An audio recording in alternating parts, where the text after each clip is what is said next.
Hey Wilds, Lauren Wild here. We're gonna do a really quick, like super quick tutorial um, of how to, one way to use your snow water for some snow magic. Okay, it's just one way. This particular water that I collected was last night, right around midnight-ish. I couldn't sleep. I haven't been able to sleep with in bulk. It's like so much creative energy coming out. It's almost made me feel like crazy a little bit, like I gotta get shit done. But it's starting to come down now. I can feel it coming down now. But this is water that I collected. It's snow water. Okay.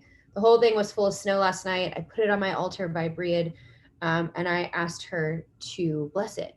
Okay, so let me show you what I'm gonna make. Okay, it's similar to like a lunar water spray. So, for example, I have this huge thing of lunar water. I make it, when the full moons seem like they're positive, not just like awful like they were last year. But you can do the same thing with your lunar water that holds the energy of that lunar cycle to do stuff. And so we're going to be harnessing the energy of Breed, which is protection, hearth magic, and creativity, desire, passion, into a spray bottle. Okay. So what you're going to need is you're going to need a bottle. I'm repurposing this spray bottle. You can get them on Amazon. Just look up like 4-ounce spray bottle. And then there are little tiny crystals down here that are rose quartz. You just have to get them small enough to be able to fit in there. But, then you can add even more intention behind it. Okay.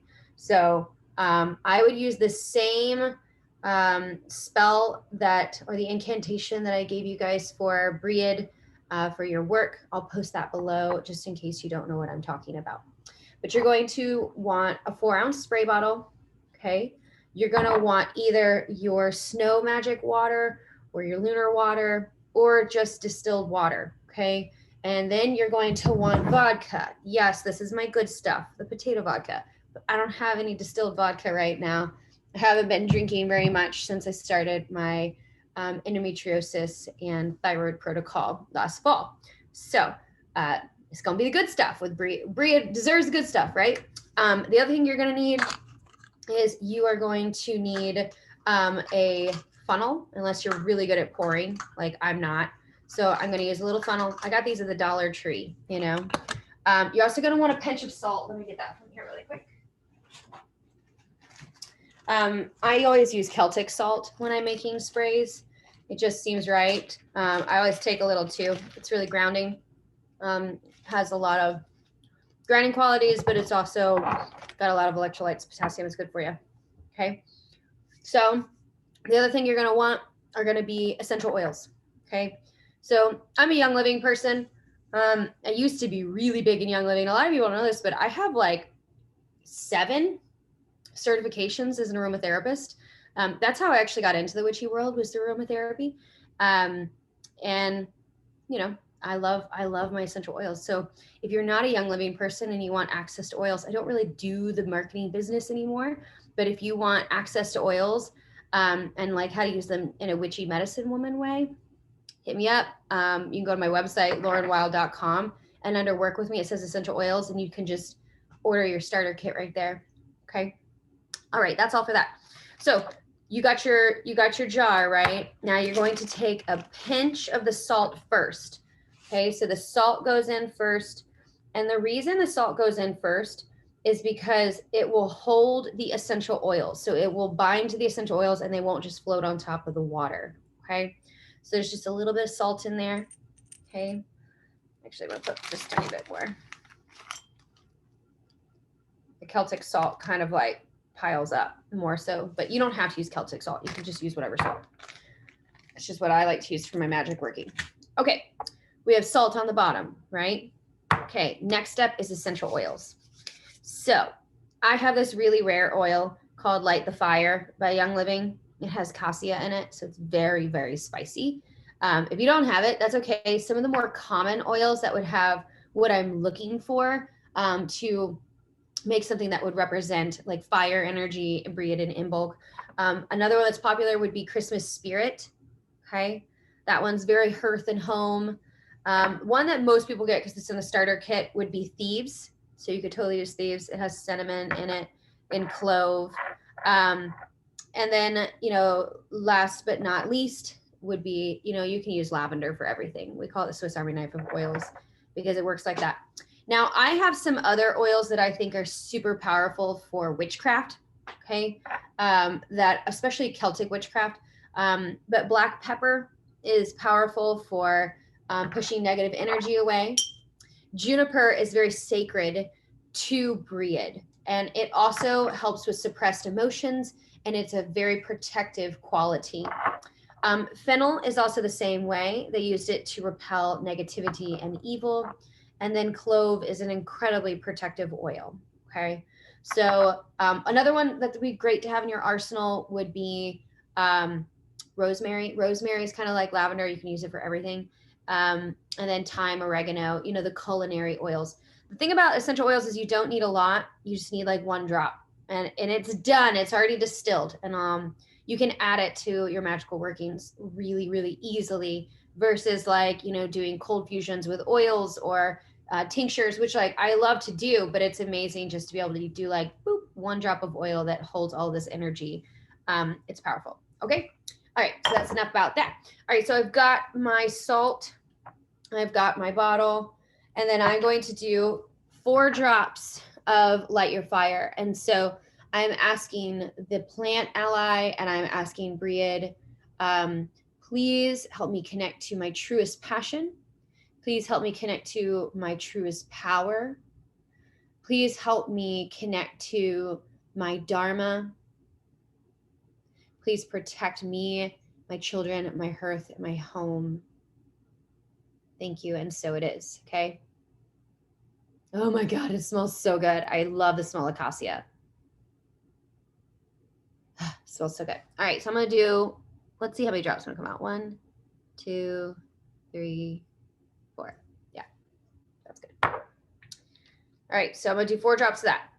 You don't need more than 4 drops of whatever it is you choose. All right. It's not so much about the smell. It's more so about the energetic component of whatever oil you're adding. So you can check out pretty much any witchy book and they'll tell you, what the magical properties are of the plants that you choose. But I'm working from the emotional release aspect that I was trained in with essential oils in my aromatherapy training.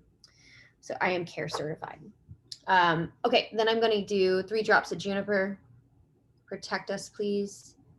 Clear us from any emotional or physical negativity or debris. And then I'm going to use 1 drop of black pepper just to seal it in. Thank you. Oh, I don't want to come out fast. Black pepper does not smell bad, by the way. It smells more floral than I ever expected it would. Yeah. I wish you guys could have smell-o-vision. You could smell. I love the smell of juniper. When I used to go out to the Young Living, like the convention and Silver Retreat and stuff, they would always be doing juniper at summer. And so I love the smell of juniper. It always makes me think of Utah. Okay, so next thing is going to be just a dash of vodka. Okay, that one's too big, so let's go for this one. Just a dash of vodka. You don't need a ton. And honestly, you don't even have to have vodka. Like if you don't have vodka, that's fine. But I am going to add a little clove to it. So the vodka will preserve the clove that I'm going to add to it better than just water. Okay. Now I'm going to take my snow water. Well, I realize you can't see. Hold on 1 second. There you go. Okay. Now I got my snow water and I'm just going to fill it all the rest of the way up. All right. Now, the final magical working that I'm going to add is I'm going to take a couple of cloves, whole cloves, and ask for protection. Protection, please.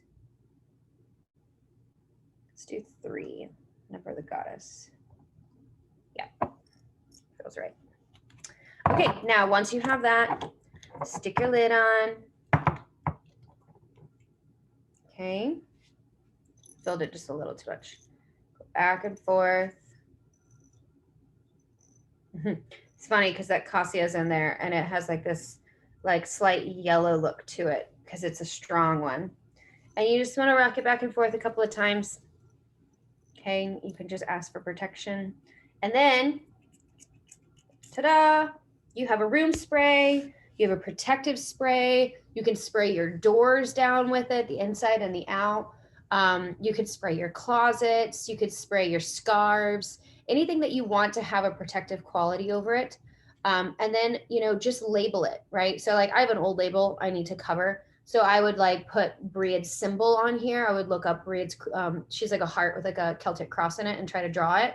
And then I would write the intention of what I want this to have on it or any symbols or anything like that, because the more that you can ascribe like a sigil or something to it, the more it holds that intention.